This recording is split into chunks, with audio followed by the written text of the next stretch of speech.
Hi, welcome to Books and Bocadillos. My name is Mariandrea, and today I have my week in review video. I'm going to keep this pretty short because I've only read a couple of books, and I am in the middle of a detox, so I have not been in this space as much as I would like, but we'll get to it. So we'll start as always with highs and lows, and the highlight of my week this week. I think the highlight of my week this week was yesterday we got to go and celebrate my friend's birthday with her at at one of my favorite restaurants. One of my favorite restaurants in Brownsville. And we were detoxing, so we didn't get to have the best pizza in the RGB. But my mouth is watering. I know it was like, but what mattered was that we got to celebrate my friend, and she's really kind and really sweet, and I was so happy to be invited to join her in that celebration. A low is probably the emotional roller coaster of being on a detox and the amount of energy that it takes to detox and feeling kind of low energy. I mean, I know I'm feeling much better than I was when I started, but as part of the detox, just playing it really low key, not pushing myself to exercise a whole lot, just trying to rest and trying to just be chill. But the low is just, I think more than anything, more than the physical stress, it's the emotional stress of detoxing, the emotions that go along with it. If you've ever detoxed, you might understand what I'm talking about. But I think when you detox your body, you also go through an emotional cleanse. And sometimes that emotional cleanse can be tough. So it's been that kind of week where maybe I'm really sensitive and really in my feelings a lot. And that's hard. It's hard. Community posts. I have not been as active on BookTube as I would like, so I haven't posted anything in my community posts. I have tags that I've answered on paper, but I just haven't recorded. So I have stuff I wanna share with you, but I haven't recorded. So books that I've read. The two books that I've finished are The Book Thief. So again, in the month of August, I am trying to do Yagist, which is my YA reading adventure, and I'm also trying to do Garbagist. I have not gone to my Garbagist reads. I've been reading slowly, doing a lot of like poetry reading and Yagist reading. I've been meaning to prepare for my Thursday night poetries, but because of the detox and because of my emotional state, I've not been in the best frame of mind to do poetry in front of a camera because of the emotional things that are happening. So hopefully soon. I'm really hoping soon, but this is The Book Thief. I finished this book. I own the signed copy that I've showed you. I think it's a beautiful copy. I love it so much. I went through this and through the audiobook. Okay, let me go back to my questions. Name of the book: The Book Thief by Markus Zusak. It was published by, this is the author's signature on the page.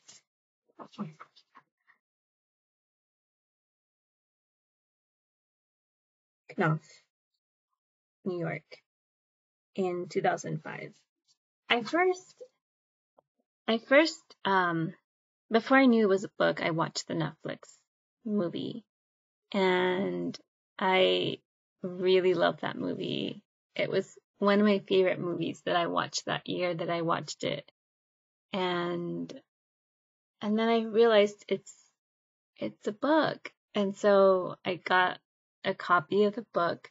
Funny thing is that at the time, my niece, our niece, my husband's niece, but my niece by marriage, she was a young adult, and I wanted to do, we both love to read. We're both avid readers, and I love talking about books. And I think one of the reasons why I love reading young adult is because it allows me to have conversations with our young adult family members. So when I'm talking to my young adult relatives, I can have a conversation about books, and so I like that. So at the time I was trying to connect with my niece, and I thought, well, it's a really good movie. Because there's a movie, she could watch the movie and then we could read the book together. So I bought her a matching copy of this, and she never read it. And my husband still gives her a hard time about it. But I had wanted to read this with her back when I told her, just let me know when you start it so I can start it too. And she never did, so I never did.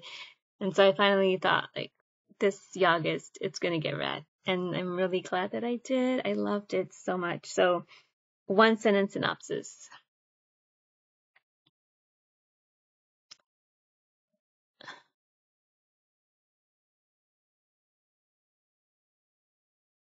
This book is the story of a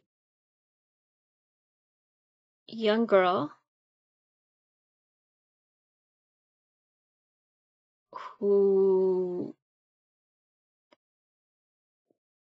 crosses paths with death during World War II.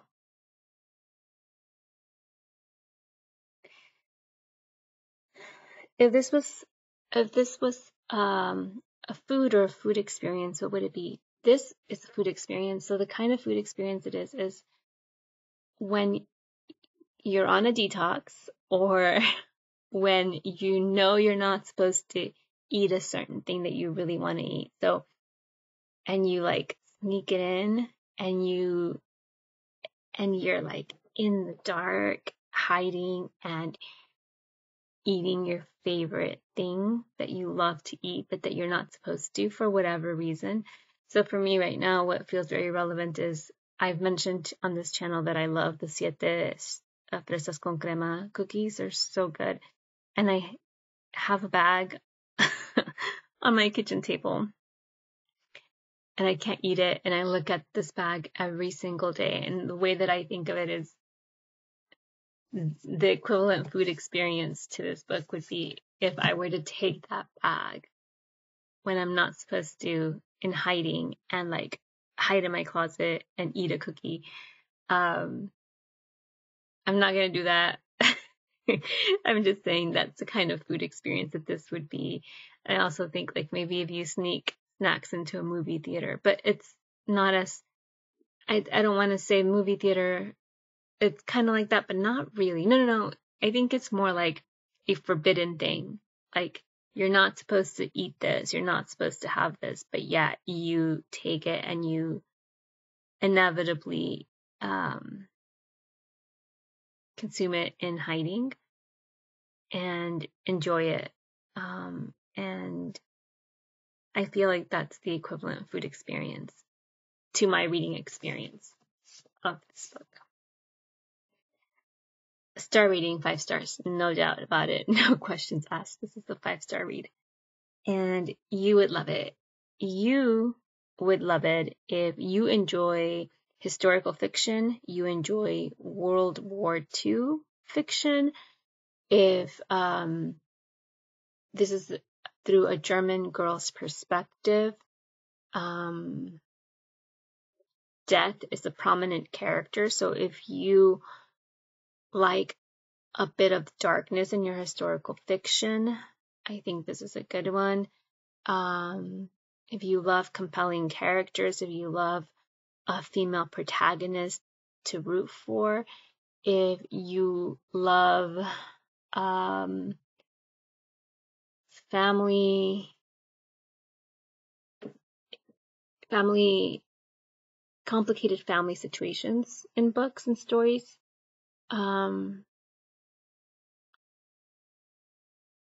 if you love a book about a survival story, I think all of those things are things that I would say. If you love any of those things that I just mentioned, this might be a book for you. If you love a movie that is an excellent movie, the book that has an excellent movie adaptation, I think this is one. I feel like the movie and the book were equally as good. I wouldn't say one was better than the other. I actually really loved both of them so much.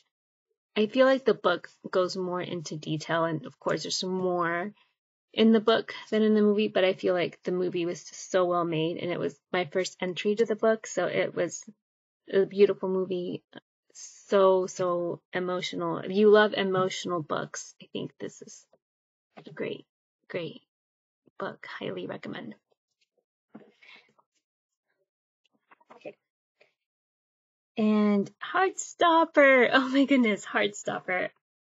I've watched the Netflix series and I'm all caught up. I've watched all the episodes, but I never read the novel, the graphic novel. So I was like, you know what? I probably should. I mean, I don't like to use the word should. I don't mean to should myself, but I probably would really enjoy it. So I went ahead and I got Heartstopper from the library, volume 1, and I finished it in like a couple of hours. I love it. I love it so much. Heartstopper is written by Alice Oseman, and I don't know who it was published by, but I could put that in the description box. So, one sentence synopsis. Boy meets boy. They fall for each other. Boy meets boy and they fall for each other.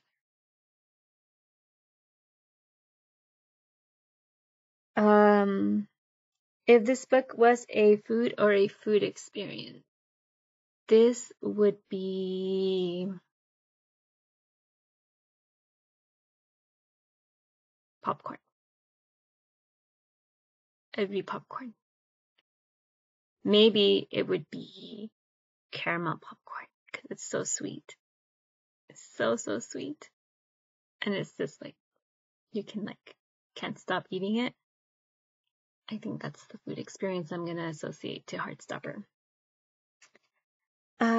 Star rating, 5 stars for sure.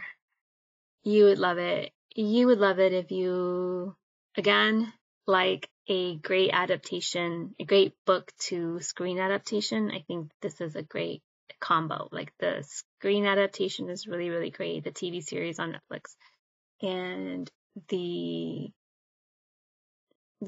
book, the story is really great. The artwork is really good. I love the palette, the color palette. It's calming and soothing. If you like a cozy first love kind of story, you would love it. If you love LGBTQIA representation, you would love it. If you love just a sweet, tender love story, you would love it. if you love books with like beautiful protagonists that you just love so much, you would love it. It's cozy. It gives you all the warm, fuzzy feelings of a first love. If that sounds like you, those sort of vibes that you like, you would love it. But I'm probably the last person on earth to read Heartstopper, so most of you probably already know and probably love it. I'm currently reading Never Let Me Go by Kazuo Ishiguro. Have that from the library. I'm also from the library. I'm also making my way through Asking for It by Louise O'Neill. I'm still in the beginning. I don't have a lot of thoughts just yet, but this is a YA book, and I mentioned last time, it's kind of like it reads a little bit like Speak by Laurie Halse Anderson. It's also giving me a little bit of 13 Reasons Why, but I hope not to that, like, not that dark, but kind of little bit of like Mean Girl vibes a little bit. So we'll see. It might be, I don't know. I don't know how dark it's gonna get, but it's a little bit like on that edge for sure of like how, like, where you're just kind of thinking, how dark is this? Where is this going? I'm also listening to the audiobook for Oye by Melissa Mogollon. I got this book for myself as a birthday present. I hadn't gotten to it yet, and it's a YA book, so I was kind of saving it for when I was going to be reading YA, and I love it. I mean, I'm getting ahead of myself. I'm telling you I love it, but if I'm maybe like getting ahead of myself, this is giving me vibes of Schitt's Creek season 1, like that dynamic between Alexis and David, that sibling dynamic where they're just like at each other. It's that. It's a story about a teenage girl who is dealing with her family and her like complicated family relationship with her mother, her abuela, her grandmother, and she's trying to communicate with her sister, and her sister's in college, and it's just a phone conversation. It's like a constant telephone conversation with her sister. And the sibling dynamic between David and Alexis is kind of like the way that this family kind of gets along. So it's at times pretty hilarious. I'm almost done with it. I think I'm maybe like 70%. So I'll probably finish this week. And I'll have more thoughts next weekend. But so far, I'm finding it really entertaining.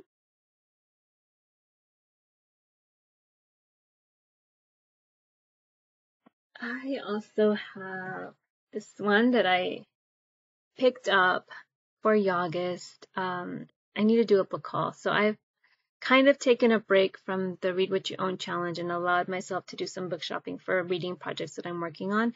And so I want to do a book haul. I'm probably going to put myself back on this this Read What You Own challenge soon. But I figured I needed a break this summer because there was a lot of things that I wanted to do and read and collect. And so anyway, for August, I allowed myself to purchase this. It's All Love by Jenna Ortega. Reflections for Your Heart and Soul. I might have more on this coming soon, but I'm currently reading it. And I'm also reading Corazon. I don't have the physical copy. I did order it. I'm waiting for it, but I have it on my phone, on my actually on Everend.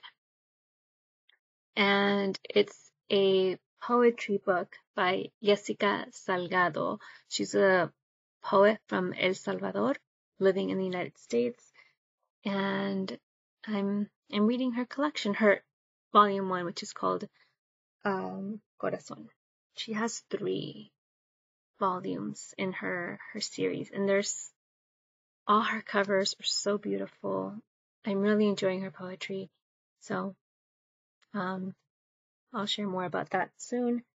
And then a couple of books that I've been mentioning, and I'm probably just going to say I'm going to be reading them until I'm not. I'm probably not going to mention them again, but I'm reading these for a project. Self-Care for Latinas by Raquel Reichart. Rest is Persistence, a Manifesto by Tricia Hersey.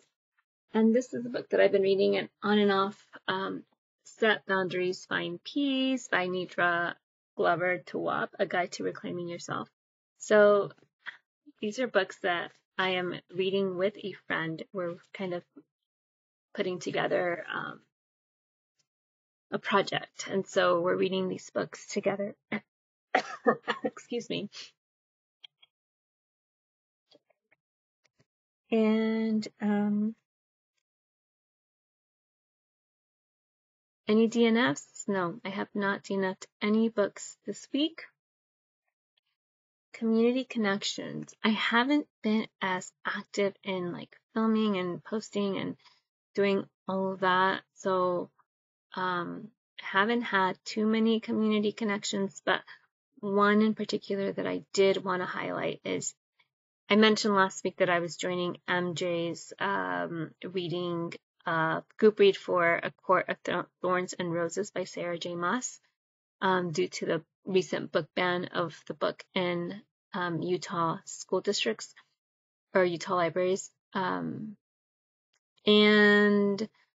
I wanted to say that MJ has a bonfire fundraiser to benefit the American Library Association, and so she's designed some like shirts where you can order it as a shirt. She's made a design you can have it screen printed on a shirt or on a like sweater, hoodie. So that's for sale through Bonfire, and you can follow MJ at Reading This Live. I think she's posted about it in her community post. You can find the link to order it there, and it's a great cause. So I really love the way MJ has been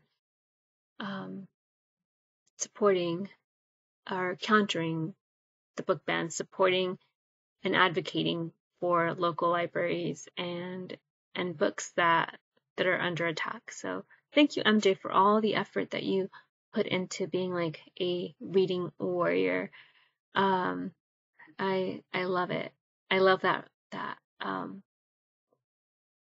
support of books that are under attack by our political climate. And podcast. So last week I mentioned that I had discovered this podcast called Stars and Stars with Isa, and I've been listening to it. And through that I discovered a couple of poets. One was Yesika Salgado, whom I mentioned I'm reading her book Corazon. The other poet that I recently discovered through that podcast is Monet. And so today I'm not going to talk about necessarily a podcast, but more so the NPR Tiny Desk concert series. Monet, she describes herself, or she identifies as a surrealist jazz poet, and she performed a Tiny Desk concert last year in December 2023. You can find it on NPR Tiny Desk concert series, and it is really, really good. So if you like spoken word and you like jazz music, you might want to go check that out. Those are two things I personally love. So she is a poet, and she is just a creative person I think poetry really allows you to self-reflect and find a sense of nurture as well in her poetry. So I'm enjoying discovering Monet and her Tiny Desk concert. Recipe of the week. I'm not going to share a recipe. I'm on a detox. I am eating salads, fruit salads and regular salads. I'm eating a lot of, like for dinner tonight, we had some roasted beets with some grains and some collard greens. So you can imagine, like, I just eating super clean, super healthy. So my question here, I'm not going to provide a recipe. I'm just going to tell you I'm eating a lot of salads. What is your favorite salad topping?